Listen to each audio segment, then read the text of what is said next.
សួស្តីមិត្តភក្តិទាំងអស់គ្នាមិត្តភក្តិទាំងអស់គ្នាអាចចូលមកមើលហើយពិភាក្សាคลิปអូខ្ញុំបានណានេះគឺជាភាគហ៊ុនមាសចាប់គូជាមួយនឹង$100ថ្ងៃនេះខ្ញុំក៏បានចូលទៅទិញតម្លៃឡើងក្នុងតម្លៃ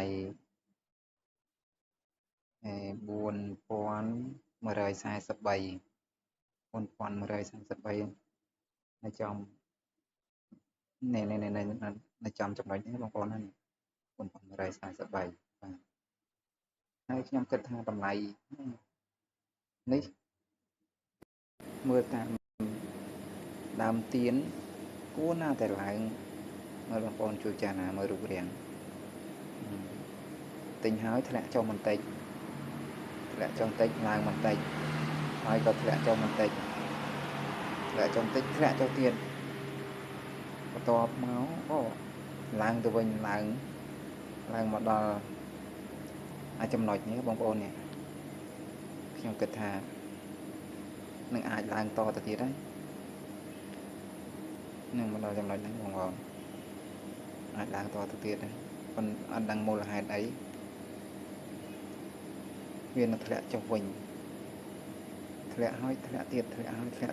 នឹងដូចបងប្អូនឃើញស្រាប់នឹងធ្លាក់ដល់កម្រិតហ្នឹងធ្វើឲ្យខ្ញុំចាញ់វាតែម្ដងហើយខ្ញុំលេងនៅក្នុង15ឬក៏គេហៅថា15នាទីហ្នឹងហើយម្សិលមិញខ្ញុំទិញនៅក្នុងតម្លៃ4093នៅចំចំណុចនេះបងប្អូនទិញឈ្នះ1093នៅចំចំណុចបងប្អូននេះចំណុចនេះទិញហើយឡើងរហូតហ្នឹងហើយទិញឲ្យបងប្អូនមើលរូបរាងទៀនឡើងមានកម្លាំងរុញសម្រុកយកមកឡើងហើយខ្ញុំចេះតាមសង្កេតមើលដែរប៉ុន្តែការកំហុសឆ្គងរបស់យើងតែតែមានណាយើងមិនអាចទុតិយឬក៏វិភាគបាន 100% ទេ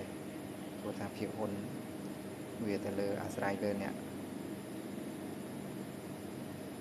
ចូលទិញច្រើនឬក៏អ្នកលក់ច្រើនអញ្ចឹងវាអាចធ្លាក់ចុះអ្នកចូលទិញច្រើនហ្នឹងក៏វាអាចឡើងខ្លាំងនឹងបងប្អូនមើលទិញហើយតាំងពីស្មាញ់ឡើងដល់ធ្លាក់ទៅវិញធ្លាក់បន្តិចដល់ចំណុចនេះខ្ញុំគិតថាឡើងវិញហើយប៉ុន្តែមិនឡើងបែរទៅធ្លាក់វិញបងប្អូនមើល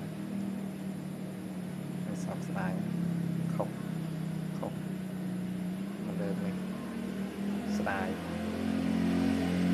ហើយបើមើលតាម10-30 នាទីគួរណាស់ទៅឡើងដែរប៉ុន្តែហេតុផលវាមានតែមានហេតុផលរបស់វាចុះណាហ្នឹងហើយ30នាទីរ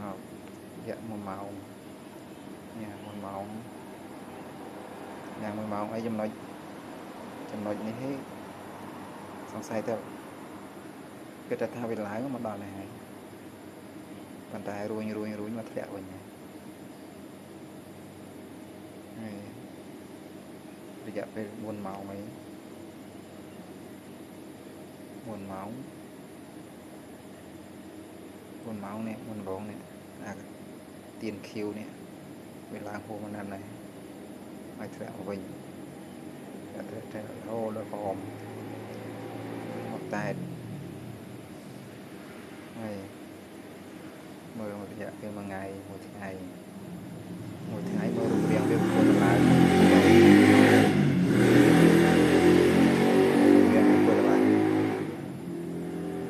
តែវាធ្លាក់នៅtrongចំណុចគេថាចំណុចតម្លៃវានៅនឹងសិនហើយដឹងឲ្យវាយកកម្លាំងឡើងតទៅទៀតឬក៏វានឹងចុះវិញអាហ្នឹងយើងស្មានមិនទាន់ដឹងចាំមើលថ្ងៃស្អែកទៀតសិនហើយคลิปហ្នឹងក៏គ្មានអីទេមានតែប៉ុណ្ណឹងហើយបងប្អូនណាដែលថាយល់ជួយប្រាប់ផ្លូវចង្អុលបង្ហាញផងខ្ញុំមិនសូវយល់ដែររឿងការទិញ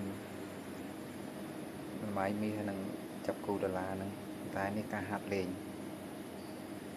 ការហាត់លេង